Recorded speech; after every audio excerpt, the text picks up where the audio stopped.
¿Cómo viene la cumbre del G20? ¿Tenés mucha o poca expectativa? Marcelo, vos que seguís tan de cerca el flujo del comercio internacional y demás, teniendo en cuenta que acá van a estar las máximas expresiones del mundo. Es una reunión muy importante porque el mundo está convulsionado y no hay muchas ocasiones para que los grandes líderes se encuentren cara a cara. Aunque parezca mentira, los grandes líderes hablan por teléfono, se mandan mensajes por las diplomacias, pero no se ven cara a cara. Va a ocurrir en Buenos Aires y la agenda va a ser tupida porque está en juego acuerdos en temas de comercio internacional, flujos de inversiones, empezar a ser un poco más humano el capitalismo global, pensar en las pymes. No creo que vayan a haber grandes acuerdos, pero hay algunos temas relevantes. Podría firmarse en Buenos Aires el acuerdo de libre comercio renovado entre Estados Unidos, México y Canadá. Podría haber alguna distensión en la guerra comercial entre Estados Unidos y China. Todavía no tenemos certeza, pero podría ocurrir. Trump se va un poquito antes de lo que tenía previsto porque va a ir a la asunción de López Obrador en México, que es el primero hasta donde sé. O sea, llega el 29 y se va el primero a la madrugada, aparentemente. Pero va a tener una bilateral con Macri. Hoy se especuló con la idea de que Argentina pueda volver a exportar biodiesel a Estados Unidos. ¿Es viable? Hoy se hizo saber que el gobierno de los Estados Unidos estaría evaluando el levantamiento de las sanciones. El biodiesel está acusado en Estados Unidos, el biodiesel argentino, sí, de tener dumping, de estar por la diferencia entre las retenciones que paga la soja, el aceite y el biodiesel, estar beneficiando a los productores de biodiesel que pueden acceder a los insumos a un precio de mercado más barato. Eso hace que tengamos sanciones y se especuló con que esas sanciones serían levantadas. Podría ocurrir. La verdad es que la relación entre Estados Unidos y Argentina hoy es privilegiada. Es Estados Unidos, en particular el presidente Trump, el gran impulsor del acuerdo en el Fondo Monetario Internacional en favor de la Argentina, con una pila de dólares, más de 50.000 millones de préstamo para la Argentina. El gobierno de los Estados Unidos está haciendo muchos gestos en favor de la Argentina. La Argentina es estratégica para mantener cierta cohesión en favor de una agenda que a los Estados Unidos le interesa en Sudamérica. Yo creo que algún gesto en favor de la Argentina podría verse.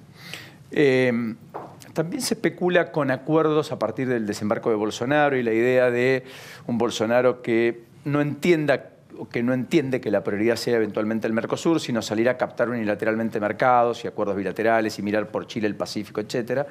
Que Argentina pueda hacer ese mismo recorrido, digamos, y que lo que hoy está trabado aún con la Unión Europea pueda destrabarse de una manera diferente. ¿Lo ves viable eso? Eso es más difícil. Yo creo que la gran novedad de Bolsonaro va a ser que por primera vez desde que existe la democracia en nuestro país, Brasil no nos va a tener como su principal aliado en el mundo.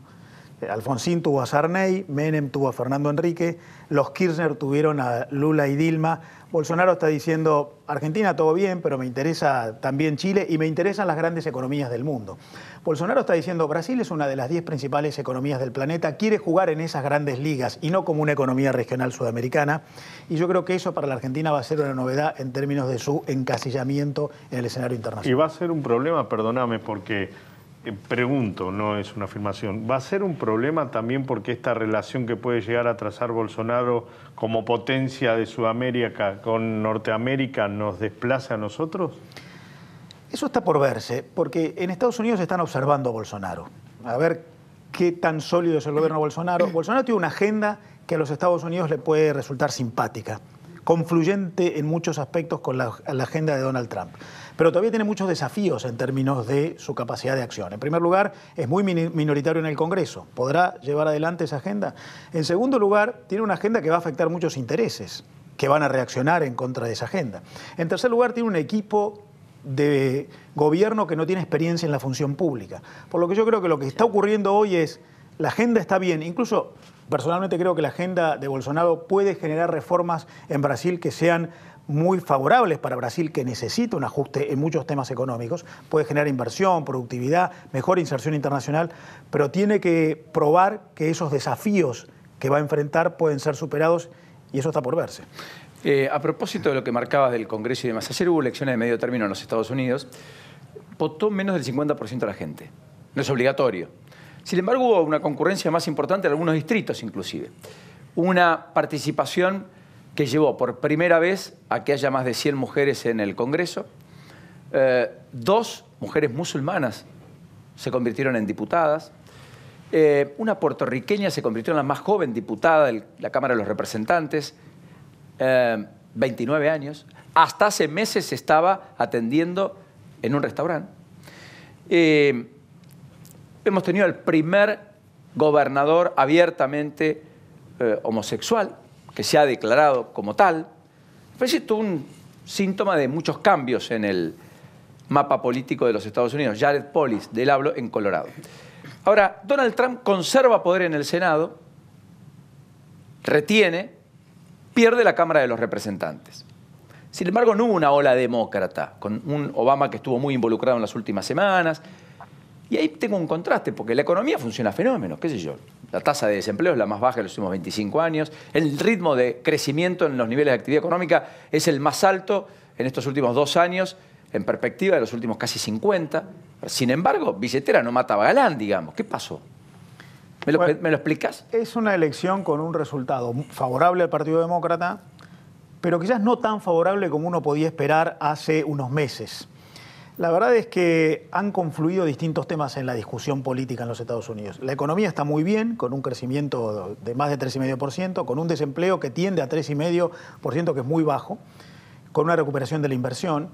Incluso en plena guerra comercial y con discursos proteccionistas, el comercio exterior de los Estados Unidos está creciendo 10%, un crecimiento muy alto. Pero por otro lado, hay mucha crítica al presidente Trump en sus modos, en el modo de vincularse con muchas minorías que obviamente reaccionan políticamente en su contra, por ejemplo, inmigrantes, por ejemplo, mujeres. También el presidente Trump es muy criticado por el modo de vincularse con el resto de las instituciones públicas, algo que en la cultura política de los Estados Unidos es muy importante. Y lo otro que hay que tener en cuenta, Paulino, es que en Estados Unidos los dos partidos son muy fuertes y las elecciones en general dejan resultados bastante parejos.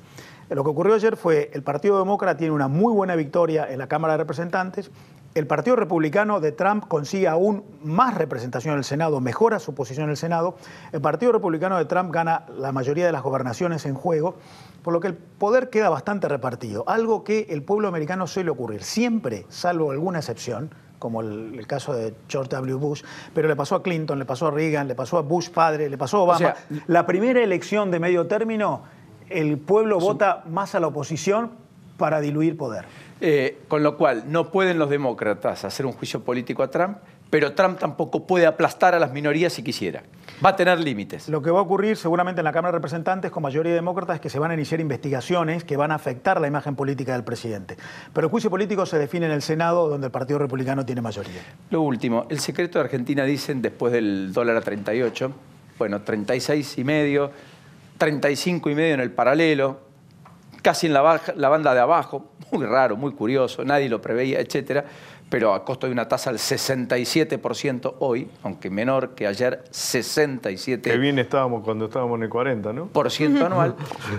La pregunta es, ¿la Argentina puede tener una especie de boom exportador o le faltan muchas otras cosas que ajustar el tipo de cambio?